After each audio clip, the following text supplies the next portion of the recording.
लोक जनशक्ति पार्टी के सांसद चिराग पासवान ने बिहार में शराबबंदी और जहरीली शराब कांड को लेकर एक बार फिर से नीतीश सरकार पर निशाना साधा है। चिराग ने मुख्यमंत्री नीतीश कुमार पर बड़ा आरोप लगाते हुए कहा कि वो शराब तस्करी और जहरीली शराब बनाने वालों को संरक्षण देते हैं, इसलिए मुख्यमंत्री का आवाज सील होना चाहिए। पिछले दिनों जहरीली शराब कांड में जिन लोगों की मौत हुई है, सरकार उनके परिवार को 25 लाख रुपए मुआवजा दे और उनके घर के एक सदस्य को सरकारी नौकरी दे। चिराग पासवान ने कहा कि मुख्यमंत्री नीतीश कुमार अपने हवा महल से बाहर निकले और लोगों से मिले। वो कभी किसी पीड़ित से मिलने नहीं गए हैं। जनता दोषी नहीं है, दोषी वो लोग हैं। उन्होंने कहा कि वर्ष 2016 में मुख्यमंत्री नीतीश कुमार शराबबंदी कानून को लेकर आए थे, तब हम विपक्ष में थे, लेकिन हम लोगों ने इस कानून का समर्थन किया है। मगर लगभग 6 साल बाद भी शराबबंदी कानून पूरी तरह से धरातल पर नहीं दिख रहा है। चिराग पासवान ने कहा कि जहरीली शराब कांड में कई मौतें हुई हैं।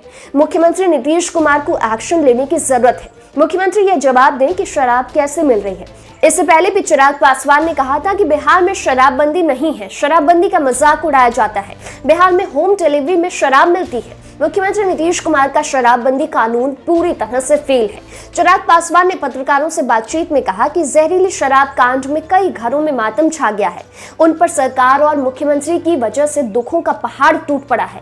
जहरीली शराब के कारण जितने भी लोगों की मौत हुई है, उसके लिए सरकार दोषी है। आप सुनिए चिराग पासवान क्या कुछ कह रहे हैं। 2016 में मुख्यमंत्री नीतीश कुमार ये कानून लेकर आए, शराबबंदी का कानून। उस वक्त हम लोग विपक्ष में थे। विपक्ष में मतलब हम लोग एनडीए में थे। उस वक्त महागठबंधन की सरकार बिहार में थी और मुख्यमंत्री नीतीश कुमार जी लालू प्रसाद यादव जी के साथ बिहार में सरकार मिलकर ये लोग चला रहे थे। और उस वक्त 2016 में शराबबंदी कानून को ये लेकर आए और हम लोग विपक्ष में होने के बावजूद हम लोगों ने इस कानून का समर्थन किया। क्यों? क्योंकि ये जनहित में वाला ये कानून था। इससे ना सिर्फ महिलाओं को बल्कि वो परिवार जो कहीं ना कहीं नशे की वजह से जो परिवार समाप्त हो रहे थे या जहां जिन परिवार में पारिवारिक द्वेष देखने को मिल रहे थे, पारिवारिक हिंसा देखने को मिल रही थी, महिलाओं के ऊपर उत्पीड़न हो रहा था नशे की वजह से, ये कहीं ना कहीं ये कानून उसके ऊपर रोक लगाता, उसके ऊपर अंकुश लगाता। इसीलिए विपक्ष में होने के बावजूद हम लोगों ने इस कानून का समर्थन किया था। आज की भी तारीख में पूरी तरीके से हम लोग शराबबंदी के इस कानून का हम लोग समर्थन करते हैं। पर इस कानून को धरातल पर उतारने की जिम्मेदारी भी राज्य सरकार, मुख्यमंत्री नीतीश कुमार, इनके शासन प्रशासन तंत्र की ही है। पर हकीकत है कि 2016 से लेकर अभी तक 5 साल का समय बीत गया है, अभी तक भी इस कानून को पूर्णतः धरातल पर उतारा नहीं जा सका, जिसका परिणाम देखने को मिलता है कि आए दिन अवैध शराब की बरामदगी यहाँ पर होती है।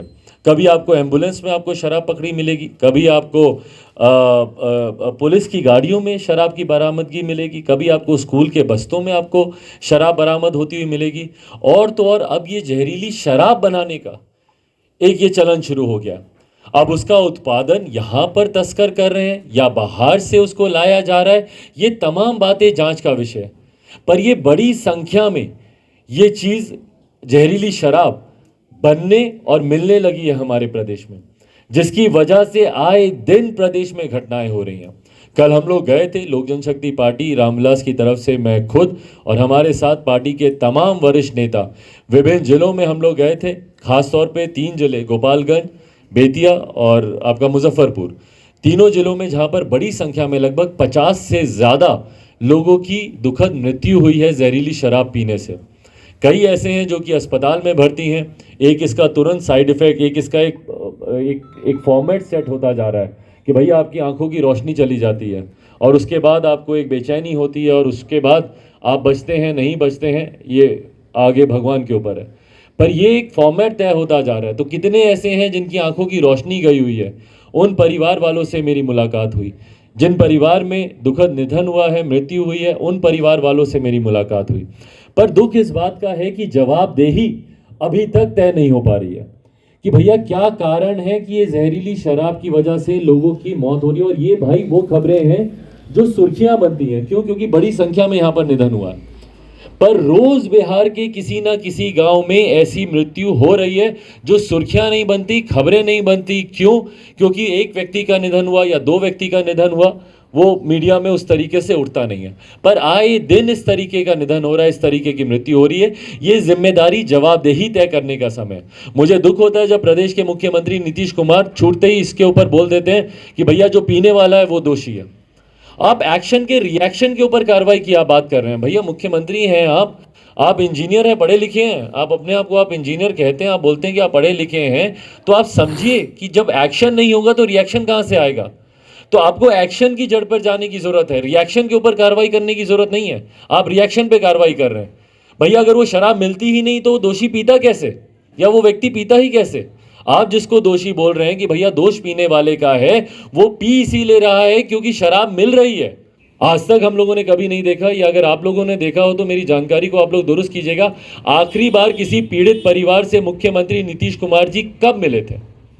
और मैं किसी भी पीड़ित परिवार की मैं बात कर रहा हूं, भले किसी अपराधी ने उसकी गोली मारकर हत्या कर दी हो, अपहरण की वजह से उसकी हत्या हो गई हो, लूटमार में उसकी जान चली गई हो, या कोई वैसे ही प्रताड़ित हुआ हो, कहीं पुलिस प्रशासन में किसी के ऊपर कोई दुष्कर्म किया गया हो उस वजह से हो, या किसी महिला के ऊपर कोई दुष्कर्म किया हो। अभी जहानाबाद में एक घटना घटी, महिला के साथ गैंगरेप किया गया। रोसड़ा में एक घटना घटी, पुलिस की कैद में एक दलित युवक के ऊपर जिस तरीके से अत्याचार किया गया। तो कोई एक जगह दिखा दीजिए ना जहाँ पे मुख्यमंत्री नीतीश कुमार गए हों। यहाँ पर इतनी बड़ी घटना घट जाती है, 50 से ज़्यादा लोग जहरीली शराब पीने से मारे जाते हैं। बताइए मुझे कहाँ पर गए मुख्यमंत्री नीतीश कुमार। और जब तक आप घटना स्तर पर आप जाएंगे नहीं, जब तक आप उस पीड़ित परिवार से आप मिलेंगे नहीं, भैया आपको जानकारी कैसे मिलेगी कि क्या सही चल रहा है क्या गलत चल रहा है। आप सोचें कि आप अपने हवा महल में बैठकर आपको सारी जानकारी मिल जाएगी, ऐसा होता नहीं है मुख्यमंत्री नीतीश कुमार जी। करते हैं आपके हवा महल में सारी सही खबरें आपको नहीं मिलेंगी। सारी खबरें छन कर जो आप सुनना चाहते हैं वही अधिकारी आपको वहाँ पर सुनाते हैं। अधिकारी आपको बोलते हैं कि ये गरीब लोग जो बिहारी हैं ये दोषी हैं, और आप तुरंत अपनी प्रदेश की जनता के ऊपर आप आरोप लगा देते कि भैया दोषी हैं। दोषी वो लोग हैं जो तस्करी कर रहे हैं, दोषी वो लोग हैं जो अवैध शराब को बॉर्डर के माध्यम से लेकर आ रहे हैं प्रदेश में, दोषी वो लोग हैं जो जहरीली शराब का निर्माण प्रदेश में कर रहे हैं। और आपकी नाक के नीचे ये सब हो रहा है, आपके शासन प्रशासन तंत्र के सामने ये सब हो रहा है। भाई अगर एक आम बिहारी इस बात को जानता है, भाई आप कैमरा लगा दीजिए कहीं पे भी जाइए आप पब्लिक प्लेस पे, और आप कैमरा लगा दीजिए और आप पूछिए जनता से कि क्या खुलेआम शराब मिलती है कि नहीं मिलती है। एक स्वर में सब बोलेंगे कि भैया मिलना तो एक तरफ है, होम डिलीवरी होती है शराब की। एक स्वर में सब व्यक्ति ये बात बोलेंगे।